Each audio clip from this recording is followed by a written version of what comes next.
Welcome back, everybody, to WTL. You know what that stands for. Where's the Line? Nebraska's first and only sports betting show.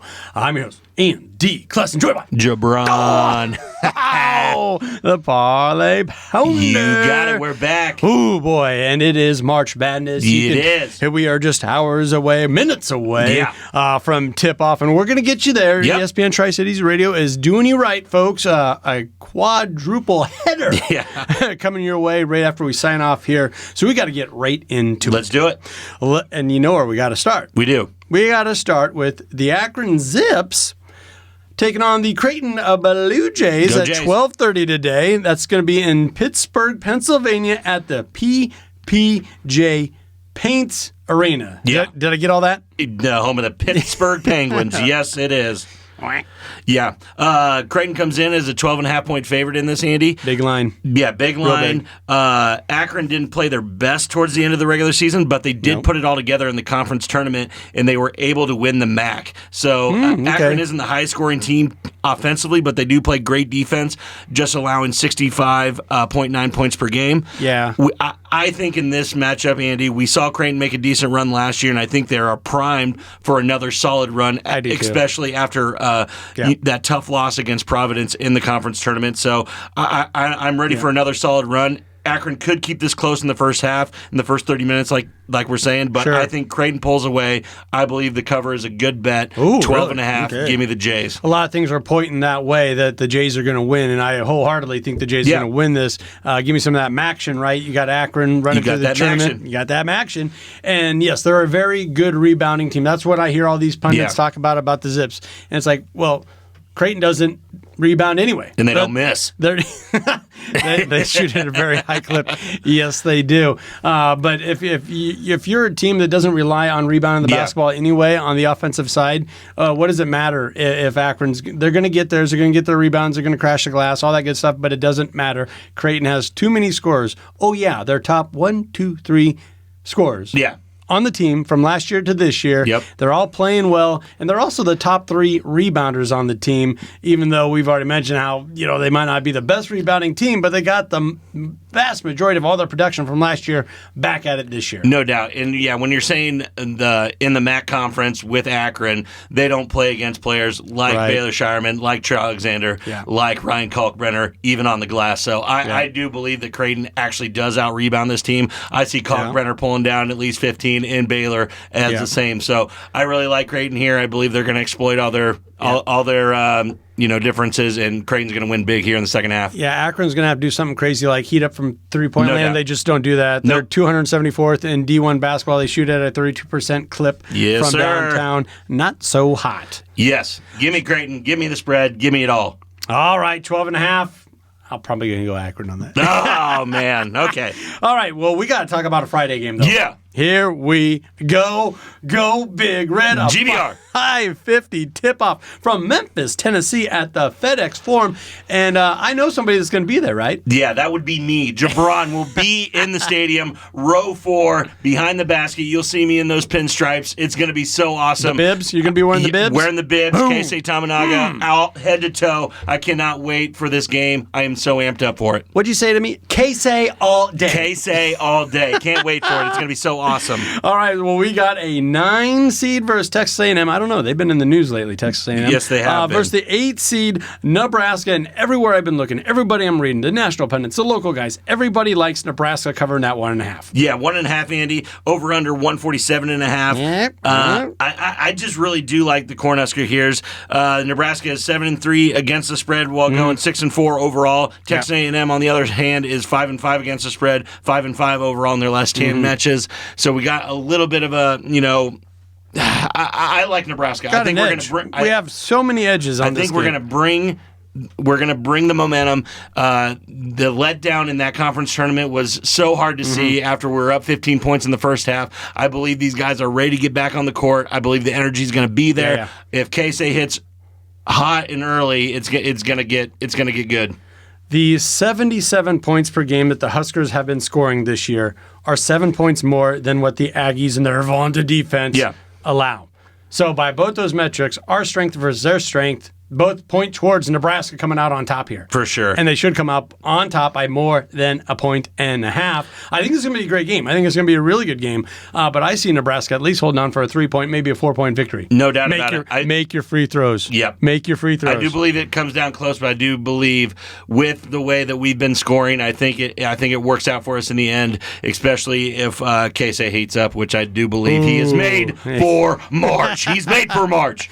Getting so much national publicity, not just Casey Tominaga, but the rest of the Huskers as well. Love seeing that. Love hearing about that. I'm looking at articles, from different parts of the country. Yeah. And they got Huskers just all over the place. Yeah, and they say this guy is the Japanese Steph Curry. This is your favorite player in the tournament without even knowing it. We're going to have a lot of eyes on us, and I believe that's when he plays the best. So I cannot wait for this game. So high energy. I believe the Cornhuskers take him down. I love it. I love everything Nebraska on this one. Call me a homer. Call me whatever you want to. Yeah. But the Huskers will prevail over the Aggies. Yes. You're not going to be the only Husker fan there. Some of our broadcasting buddies, No Block, No Rock, they're going to be there as well, aren't they? Yeah, they're doing a live podcast right outside the stadium, the first bar that you can get to. So if you see some red in there, just stop in. No Block, No Rock. It's going to be awesome. Love it. And hey, that leads us right into, one of their sponsors, also one of our sponsors. Let's take a minute to recognize one of our fabulous sponsors, and that's the Nebraska Brewing Company. We've been enjoying a Bavarian wheat beer known as the EOS. The unfiltered EOS is a fresh, sweeter style Hefeweizen, thanks to its notes of vanilla and nutmeg. Nebraska Brewing Company, world class in every glass.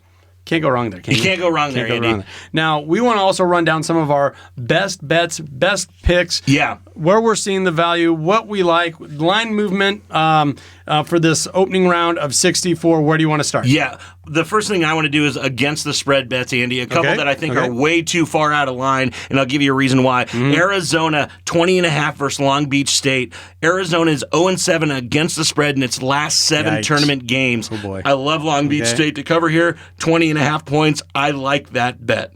That doesn't add up, does it? It doesn't. And you see, they're going to win. They're a 2 seed. Sure, but they are not going to stomp these guys like everybody thinks they're going to.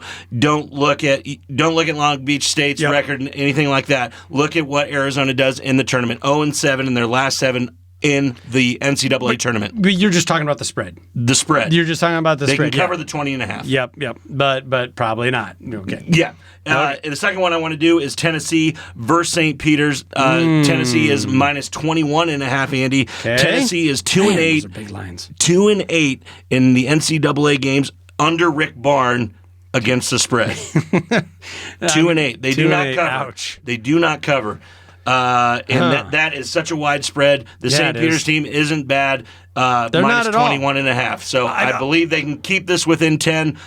You're playing with 11.5 points there. Hey, and I've been seeing like dark horse and crazy theories and all that stuff, and St. Peter's gets brought up because we've seen them have a run before, and so they're not going to. I don't think they're going to get intimidated. Yep. And also, didn't Tennessee just struggle a little bit in the conference tournament? No doubt about it. And I like teams that are playing well in the conference tournament heading into March. And 21.5, I just believe is too big of a spread for this Tennessee team against St. Peter's. So give me St. Peter's plus 21.5 as one of my best against the spread bets of this first round.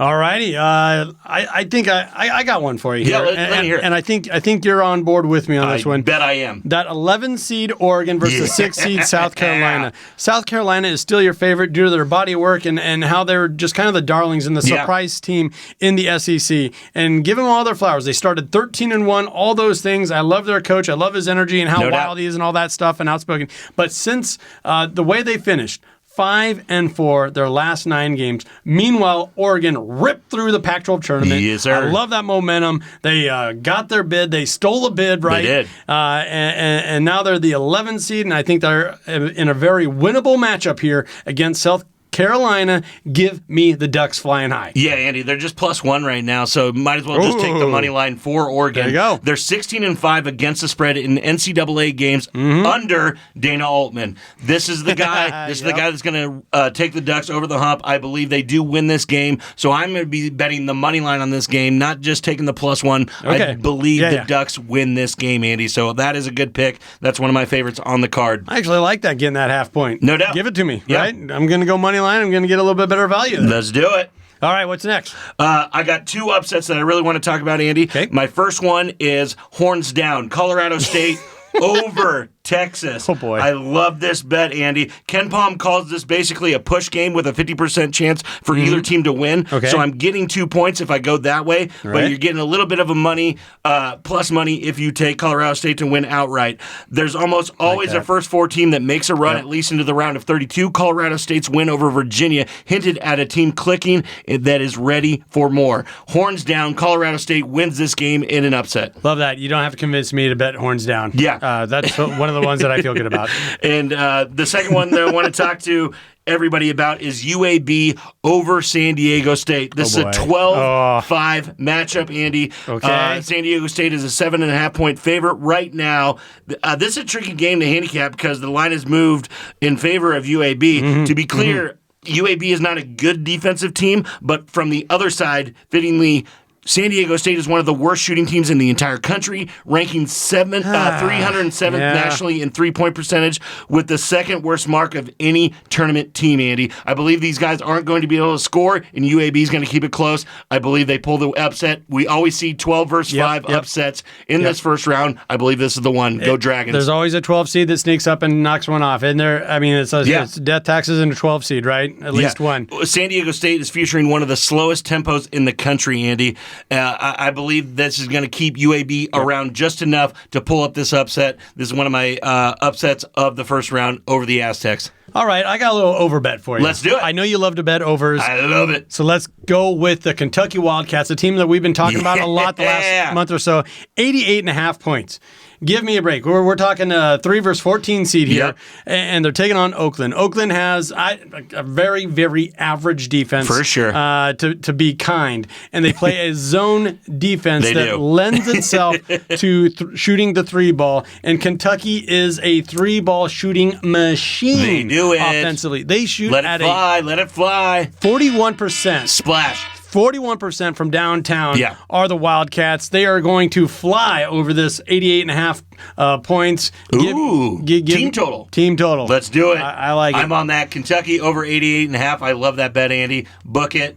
Taking that one to the bank. Boom. Well, you heard the horn. That means we're up against it. But real quick, I'm going to give you guys a rundown of what's to happen here on ESPN Tri-City Radios, if that's where you're listening to us at.